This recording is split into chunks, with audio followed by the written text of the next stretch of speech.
کلمے رکھنا تو خوبی کی بات نہیں، نبی کے حلیے کی نقل کرنا عبادت ہے۔ میں تو کہا کرتا ہوں کہ آپ جتنے داڑھی ملواتے ہیں، آپ مجھے کہیں بخدا واللہ العظیم میں باپ کا بیٹا نہیں اور اس ماں کا جنا ولی، میں تمہارے پاؤں پر ہاتھ نہیں داڑھی رکھنے کو تیار۔ میں گالی دے کر کسی کو تبلیغ نہیں کرتا، میں کہتا ہوں کہ دنیا کا کام ہے گناہ کبیرہ اس کو چھوڑ دیں، اپنی عاصمت بنائیں، نبی کی روح کو راضی کریں، تخت و عرش و فرش آپ پر راضی ہو جائے۔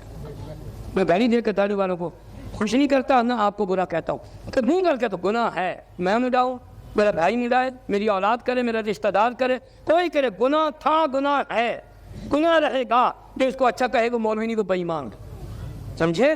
لیکن آپ کو جب تبلیغ کروں گا تو منت کروں گا، پیار سے کہوں گا، اجازت کروں گا، گلے لگ جاؤں گا، آپ کو گلے لگاؤں گا، آپ کی تھوڑی پر ہاتھ لگاؤں گا، نبی کا راستہ دوں گا۔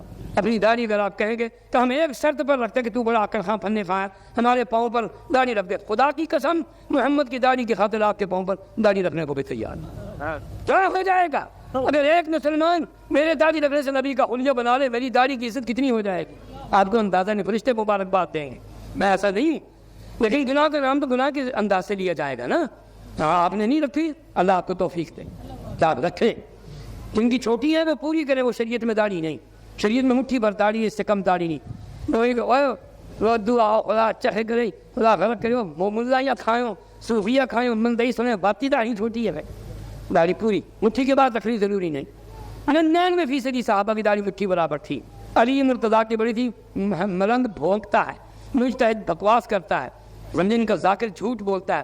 ہمارے جد امجد مسلمانوں کے مولا حضرت علی مرتضیٰ رضی اللہ عنہ کی داڑھی سینے تک آتی تھی، ایسی ملنگ کی کسی ذاکر مرزا کی نہیں۔ تو جو علی کی شکل میں رکھنا چاہے اس کو بھی مبارک۔